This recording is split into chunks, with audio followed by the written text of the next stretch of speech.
सबसे पहले आप सभी को मेरा प्यार भरा नमस्ते। मेरा नाम है प्रियंका तिवारी और आप सभी का स्वागत है देवभूमि उत्तराखंड की खूबसूरत जगह गौरीकुंड से।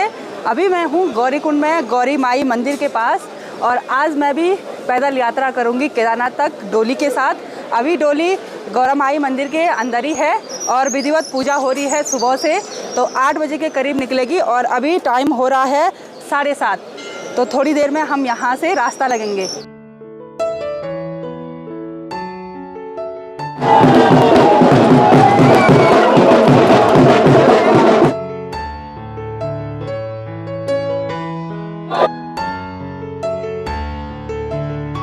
तो बाबा केदार की पंचमुखी चल बिगड़ डोली गौरा माई मंदिर से केदारनाथ के लिए रवाना हो गई है और आज तो काफ़ी भीड़ है। हजारों की संख्या में श्रद्धालु आगे से हैं और कुछ पीछे से हैं दुनिया भर के। और नमस्ते पहाड़ भी हमारे साथ। हेलो दीदी, कल इतनी भीड़ नहीं थी जितनी कि आज हो गई। आज हो रही है। हाँ, कल सोनप्रयाग से बहुत ज्यादा भीड़ बढ़ गई है, बहुत ज्यादा। बहुत सारे श्रद्धालु आ रखे हैं। अब पीछे भी आ भी रहे हैं। वो तो अच्छा है कि हमको चलने के लिए जगह भी मिल रही है। हाँ, और आज हम फर्स्ट टाइम ना सब एक साथ ट्रैक कर रहे हैं और पता ही नहीं चला वीडियो में कि कौन किसके साथ है। बिल्कुल। और इस भीड़ में अगर कोई खो गया ना तो फिर मिलने से रहा।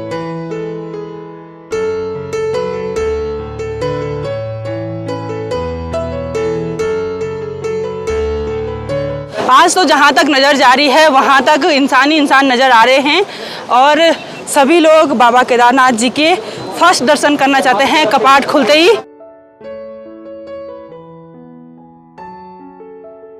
गौरीकुंड मार्केट से थोड़ा ऊपर आते ही यहाँ पे है घोड़ा पड़ाव और सभी यात्रियों के लिए यहाँ पर से घोड़ा मिल जाता है। मैं फर्स्ट टाइम ऐसा ट्रैक कर रही हूँ तो मैं काफ़ी एक्साइटेड हूँ और पैदल यात्रा तो फर्स्ट टाइम ही कर रही हूँ।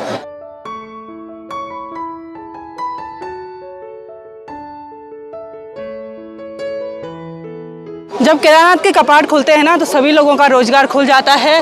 घोड़े वाले दूर दूर से आते हैं, ऐसा नहीं है कि सब लोकल ही हैं, मतलब आउट ऑफ स्टेट भी आते हैं।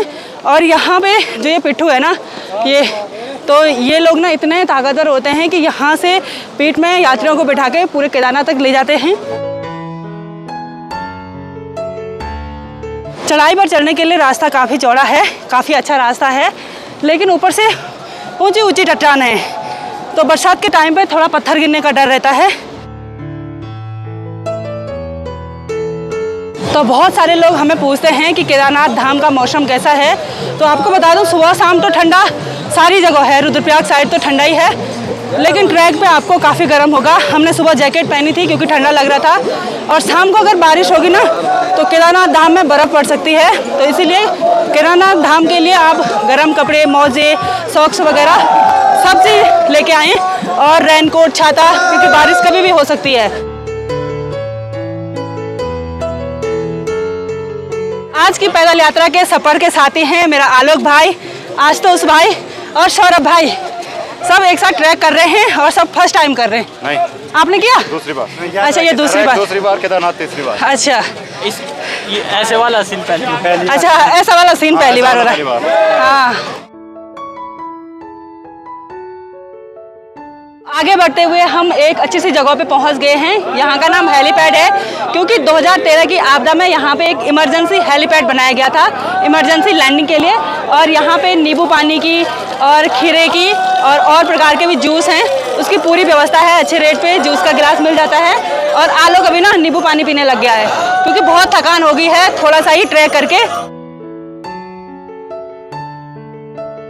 पैदल चलते टाइम हमको एक बात का ध्यान रखना है कि नीचे की साइड कम ही चला जाए, जहाँ पे रेलिंग वगैरह हो वहाँ पे चले जाए, क्योंकि ये रास्ता घोड़े कचरों का भी है और कुछ लोग ऊपर जाते हैं, कुछ नीचे आते हैं, तो हो सकता है कि घोड़े खच्चर का धक्का लग जाए तो नीचे गिरने का डर लगता है। पिछले साल जो टिन सेट वगैरह बने होंगे वो बरसात के टाइम पे लैंडस्लाइड से टूट गए हैं और कुछ बर्फ़ पड़ने से टूट गए हैं।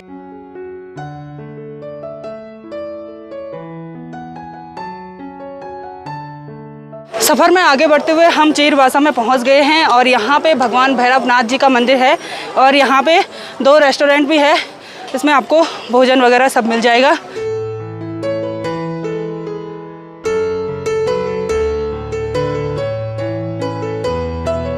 तो केदारनाथ के रास्ते पे देखिए यहाँ पे 2 ट्रैक्टर हैं और उनमें सामान फुल भर रखा है और ऐसी खड़ी चढ़ाई पे, सीढ़ी नुमा चढ़ाई पे ट्रैक्टर ऊपर चढ़ते हैं। हाय। तो सफ़र में आगे बढ़ते हुए हम जंगल चट्टी में पहुंच गए हैं। यहाँ से पूरा जंगल चट्टी का एरिया शुरू हो जाता है और हमने गौरीकुंड से ना ये पराठे पैक किए थे, तो अब ब्रेकफास्ट कर लेते हैं क्योंकि काफ़ी भूख हो गई है भाई। आज तो उसका मुँह तो छोटा हो गया है भूख से।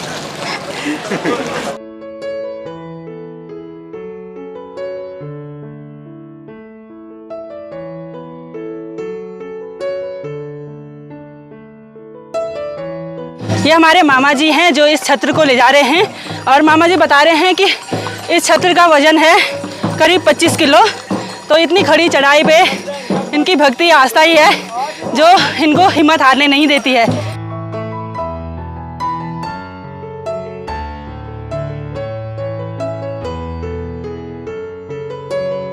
तो केदार बाबा की डोली यहाँ जंगल चट्टी में यहाँ पे थोड़ी देर के लिए विश्राम करती है। तो जंगल चट्टी से यात्रियों के लिए एक और सुविधा मिल जाती है, फ्री वाईफाई जोन ऑन हो जाता है।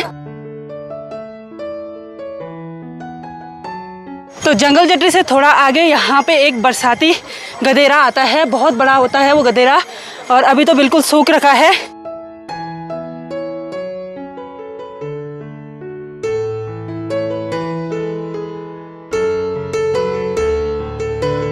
तो रास्ते में जानवरों के पानी पीने के लिए ऐसे कुंड बनाए गए हैं जिसमें आसानी से जानवर पानी पी सकते हैं। हमने 5 किलोमीटर का सफ़र तय कर दिया है और इसके बाद अब केदारनाथ धाम की दूरी है 11 किलोमीटर।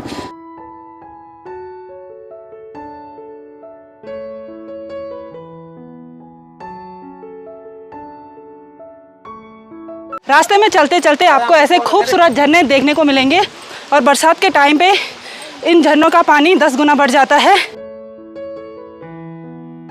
सफ़र में आगे बढ़ते हुए हम भीमभली में पहुंच गए हैं और यहाँ पे भीमसेन महाराज की पत्थर पे उकेरी हुई मूर्ति है। मान्यताओं के अनुसार भीमसेन ने ही केदारनाथ मंदिर का निर्माण किया था और ये जो पहाड़ियाँ दिख रही है ना, यहीं से पत्थर केदारनाथ की ओर ले गए थे। तो भीमभली में यहाँ पे चिकित्सा राहत केंद्र MRP भी है और यहाँ पे फार्मासिस्ट वगैरह बैठते हैं।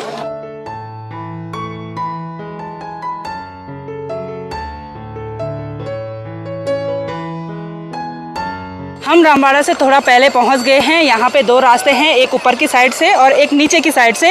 ये वाला रास्ता बहुत घूम के जाता है और घोड़े खच्चरों के लिए जाने के लिए अच्छा रास्ता है। ये जो नीचे पुल बना हुआ है ना, ये 2013 की आपदा के बाद बना। पहले यहाँ पे बिल्कुल भी ऐसा नहीं था, अब बिल्कुल चेंज हो रखा है।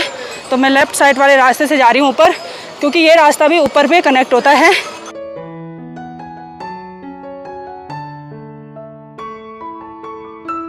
रामबाड़ा से थोड़ा ऊपर हमको यहाँ पे बर्फ़ दिखनी स्टार्ट हो गई है और ये हिमखंड टाइप के हैं और ये सीलन वाला एरिया है।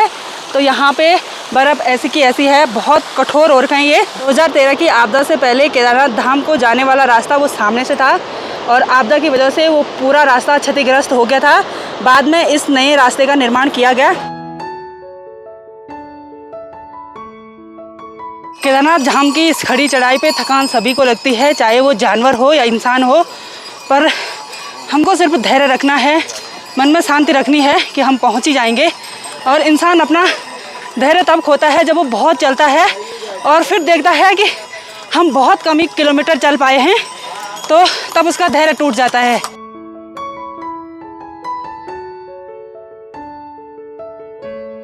धीरे धीरे आगे बढ़ते हुए हम बड़ी लिंचोली में पहुंचने वाले हैं और सुबह से तो मौसम काफ़ी अच्छा था, लेकिन अभी ना हल्की बूंदाबांदी होने लगी है। हम बाबा जी से प्रार्थना करते हैं कि बारिश नहीं होनी चाहिए, क्योंकि बारिश होगी तो ना हमारे पास छाता है और ना रेनकोट है।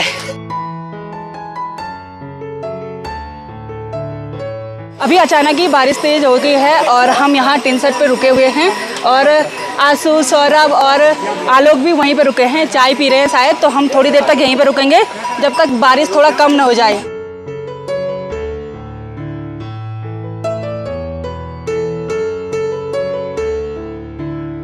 अभी मन में काफ़ी खुशी हो रही है क्योंकि हम केदारनाथ धाम में पहुंचने ही वाले हैं।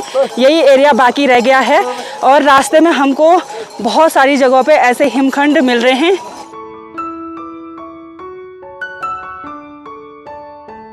तो फाइनली हम चढ़ाई क्रॉस करके रुद्रा पॉइंट पे पहुंच चुके हैं और अब यहाँ से केदारनाथ 2 किलोमीटर है, वो भी चढ़ाई वाला रास्ता नहीं है, अच्छा रास्ता है। रुद्रा पॉइंट से जो लोग नहीं चल पाते हैं वो ऐसे पालकी में जाते हैं और पालकी को 4 लोग ले जाते हैं। हम थोड़ी देर तक यहीं पे रुकेंगे और रुद्रा पॉइंट पे ही घोड़ा पड़ाव भी है। आप गौरीकुंड से हो या चाहे कहीं रास्ते से हो, अगर घोड़े में आते हैं तो घोड़ा वाला आपको यहीं पे छोड़ेगा। अगर इससे आगे भी आप पैदल नहीं चलना चाहते हैं तो यहाँ से पिट्ठू और डोली वगैरह मिल जाती हैं। हम यहाँ रुद्रा पॉइंट में 10 मिनट तक रुके और मौसम देखिए बिल्कुल चेंज हो गया है और जो कोहरा है ना वो ज़मीन से होते हुए ऊपर की ओर जा रहा है और जो कि बहुत ठंडा है, ठंडी ठंडी हवा चल रही है और बाबा जी की डोली भी रुद्रा पॉइंट तक पहुँच गई है।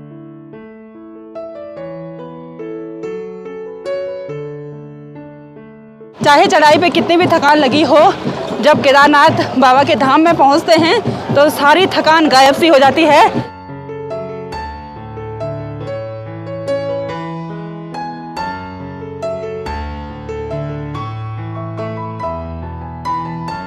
तो फाइनली हम केदारनाथ धाम के प्रांगण में पहुंच गए हैं और जो आज की खुशी है ना वो मैं आपको बयान नहीं कर सकती हूँ।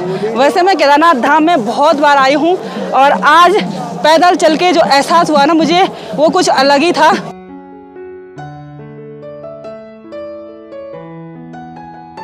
बाबा केदारनाथ की पंचमुखी चल विग्रह डोली अपने स्थान पे पहुंच गई है और मंदिर की सजावट भी अभी लगातार जारी है।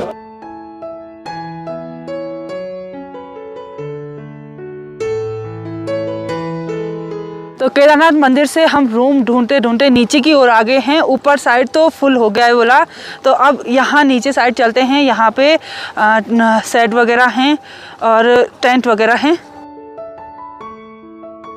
शाम के 5:30 बज रहे हैं और बोला भी नहीं जा रहा है क्योंकि होंठ भी उलझ गए हैं, हाथ पैर पूरे नीले पड़ गए हैं। इतना भयंकर ठंडा हो रहा है, बर्फीली ठंडी ठंडी हवा सीधे सर पे लग रही है, नाक और मुंह पे लग रही है। तो मतलब शाम के टाइम और रात को और भी टेम्परेचर डाउन होगा तो बहुत मुश्किल है। और वैसे कमरा नहीं मिला ऊपर से और इतने सारे यात्री लोग अभी तक आ ही रहे हैं, पता नहीं आज कहाँ रहेंगे। अगर बारिश और ओले गिरेंगे ना तो फिर और भी ज़्यादा मुश्किल होने वाली है।